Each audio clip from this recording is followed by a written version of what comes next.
What's going on, family? This is Scrapbook Boxing, Museum of the Forgotten Fisticuffs series. I was chopping it up with my brother Sugar Anderson. Curtis Sugar Anderson.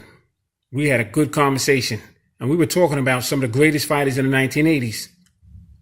And we come to realize that some of the greatest fights that took place in that decade was with the little guys.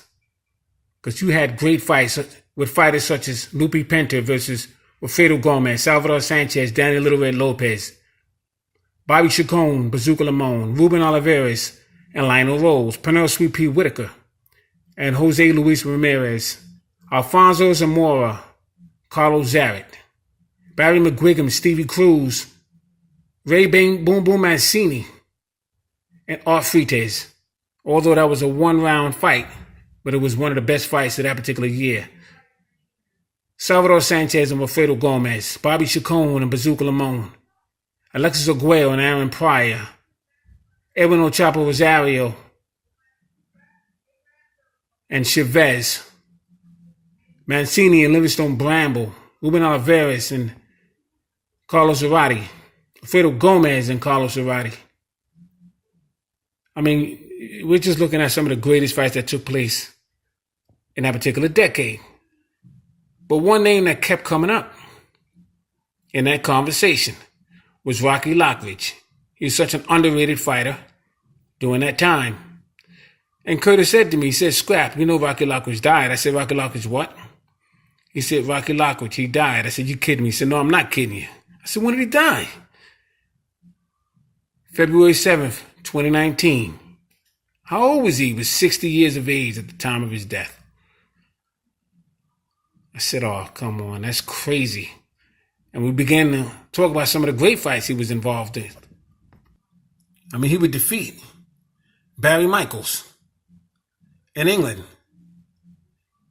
He would fight Wilfredo Gomez in San Juan, Puerto Rico, one of the most brutal fights that took place as far as Wilfredo Gomez was concerned, because Lockridge hit him in the neck and disturbed his vocal cords. Rocky Lockridge was winning the fight. In the 13th round, Gomez hit him with a straight right hand, and that changed the fight around. And at the end of the 15th round, Gomez would win the super featherweight champion of the world. But he would fight Estebanio Pedrosa, and he would win the WBA featherweight championship. He would face the Black Mamba and the Mexican assassin, Roger Mayweather. He would fight Julio Cesar Chavez. Harold Knight, some of the great fights of that time. And I said, "Curtis, I got to do something and honor this man." And he said, "I think you should." So on behalf of my brother Curtis Sugar Anderson and myself, I would like to discuss his career with you right here on the Museum of the Forgotten Fisticuffs series. Now, born January 10th, 1959, Tacoma, Washington, Ricky Lockridge would later adopt the name of Rocky Lockridge. He had total fights of 53, 44 victories, 36 by the knockout route, with 9 losses. Along the way, he would pick up the featherweight and the super featherweight championship. He had 2 sons, a set of twins of Ricky Jr. and Lamar Lockridge. Rocky Lockridge would stand 5'6.5" and he would have a 67-inch reach. And he would have a dynamic trainer by the name of Sweet Georgie Benton. He was a famous middleweight who was ranked number 1 and never got a title shot in the 1950s and 60s. Georgie Benton would be the trainer for Rocky Lockridge. Johnny Bump City Bumpus.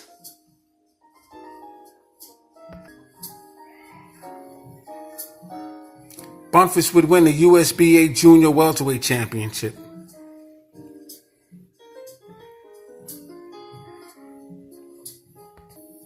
Vinny Pazienza would eventually win the IBF Lightweight Championship. He would lose that title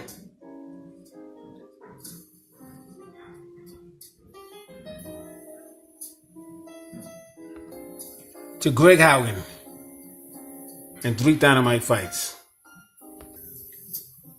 Now, Rocky Lockridge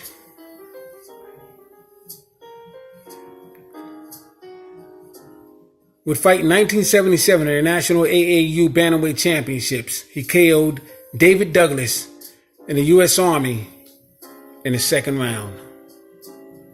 1978, he would fight in the National Golden Gloves. He'd be a runner-up in that class. 1978, runner-up in the National AAU Championships in the Bantamweight class. He would lose to Jackie Beard, who was actually a very good fighter, in Biloxi, Mississippi. Rocky would defeat in the quarterfinals of the World Amateur Boxing Championships. He'd be defeated in Belgrade, Yugoslavia. February 19th, 1980, I was at this fight in Totowa, New Jersey. He would defeat Ferrell Clemente for the USBA Featherweight Championship. And a party that team had, because you had Rocky Lockridge now owning the USBA Featherweight Championship and Johnny Bump City Bumpers owning the USBA Junior Welterweight Championship. So main event would have their champions. But on October 4th, 1980, he would defeat Eusebio Pedrosa for the WBA Featherweight Championship in McGaffey, New Jersey. I was at that fight.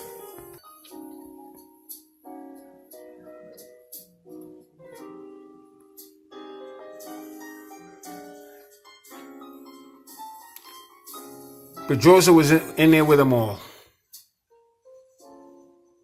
He had trouble with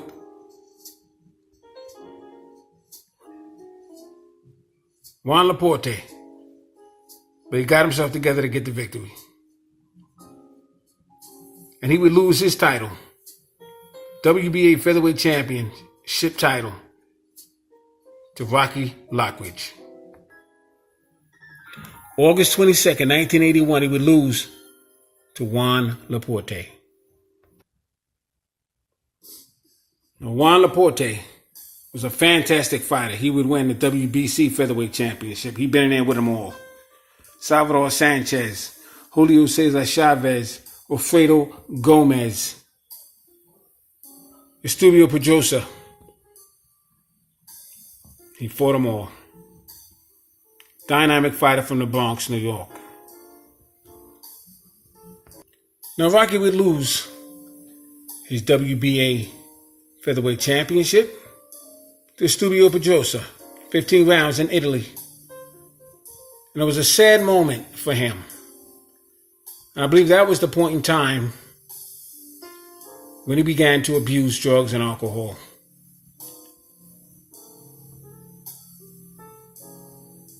But he would carry on with his career by defeating Cornelius Boza Edwards on September 9th, 1983 in Las Vegas. He would defeat him in 10 rounds, and that put him in line for the fight he'd been waiting for. He would face the Black Mamba, Mexican Assassin, Roger Mayweather. Mayweather came in that fight with a record of 17-0 with 11 knockouts. Lockridge came into that fight with a record of 32-3 with 26 knockouts. And Rocky Lockridge came into that ring with a mission. Because when that bell rang, he went straight to Roger Mayweather. And you can see the intimidation on Roger Mayweather's face during a face-off. And after a few seconds, Rocky hit Roger Mayweather with a beautiful left hook to the body. It was on a borderline of being low. Mayweather went halfway down just to defend himself, and he got caught with an overhand right hand, right on the chin. And down he went like a sack of potatoes. And by the time the end of the referee's count, it was 98 seconds. It was the greatest achievement of Rocky Lockridge's career. And that fight is what put Rocky Lockridge on the map. because Roger Mayweather was an explosive puncher, fascinating fighter. Salute to Roger Mayweather. On May 19, 1985, Rocky Lockridge would lose his title to the former super featherweight champion, Wilfredo Gomez. Gomez had a record of, I believe, only one loss, and that was to Salvador Sanchez. And they would go back and forth. This fight took place in San Juan, Puerto Rico. Wilfredo Gomez would be losing that fight up until the 13th round when he hit Rocky Lockridge with a straight right hand towards the end of the bell. And that fight was turned around. Although Lockridge was still fighting his best, but he didn't have the commitment. And he let Wilfredo Gomez off the hook. And after the end of the 15th round, Wilfredo Gomez would win a decision in his hometown, San Juan, Puerto Rico. And he would win the WBA Super Featherweight Championship of the world.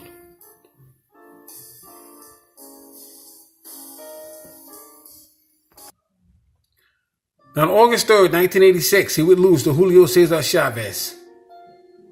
Monte Carlo. He would lose to him in 12 rounds. WBA Super Featherweight Champion.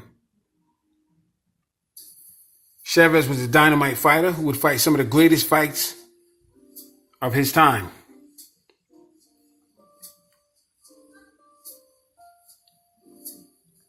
But Rocky Lockridge would lose his title.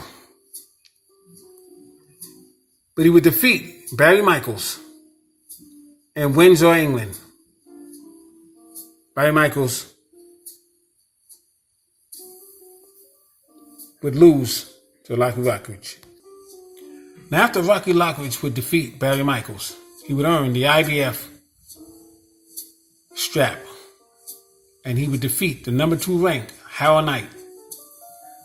In Atlantic City, New Jersey, I was at that fight, and that was an outstanding fight, 15-round affair. At that time, the IBF still had the 15 rounds. They were the only organization that would remain 15 rounds. And Lockridge would take Howard Knight all over the ring, and he would put complete pressure on him. You see, Rocky Lockridge would have a style similar to Henry Armstrong and Sandy Sadler combination. And he just wouldn't stop. He had a beautiful overhand right, outstanding hook. He had some great combinations. And he would be victorious with Howard Knight. But on July 23rd, 1988, he would face Tony the Tiger Lopez. My understanding, he didn't have to take that fight. That was in Sacramento, California. And he would get beat up in that fight.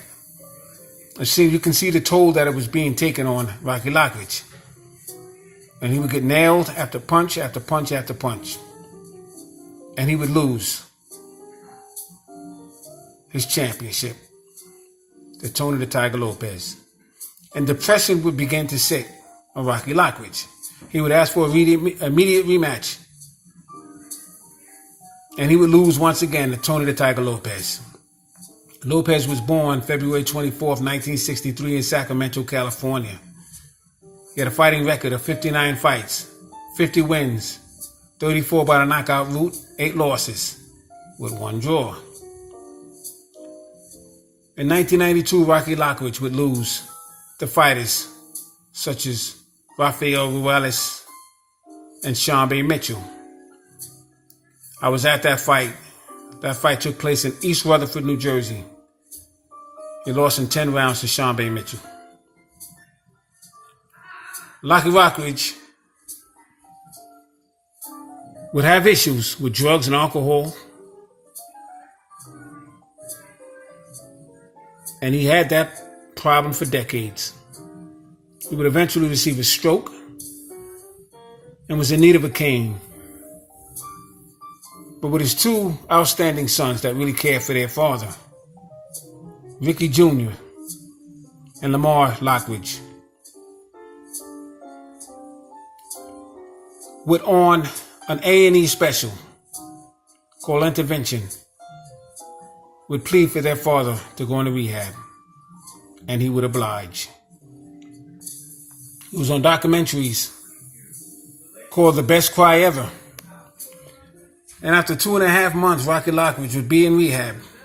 And as far as I knew, he was doing fine. And I lost track of what was happening with him until my conversation with my brother Curtis Sugar Anderson. So I am shocked. But I am pleased to recall some of the great victories that he had. So on behalf of Curtis Sugar Anderson and myself, I would like to salute Rocky Lockridge for an outstanding career. Dynamite fights that he took with him. And I'm going to place him in my Museum of the Forgotten Fisticuffs series. Rocky Lockridge.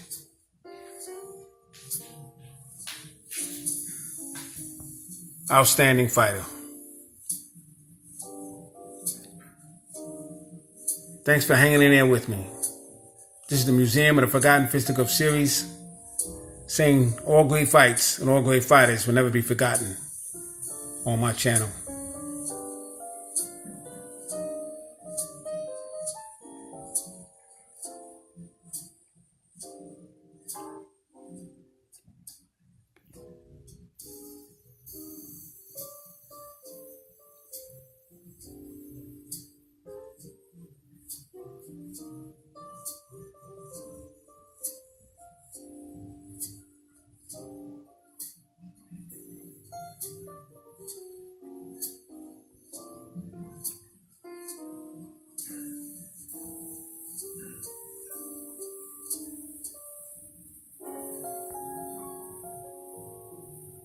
Salute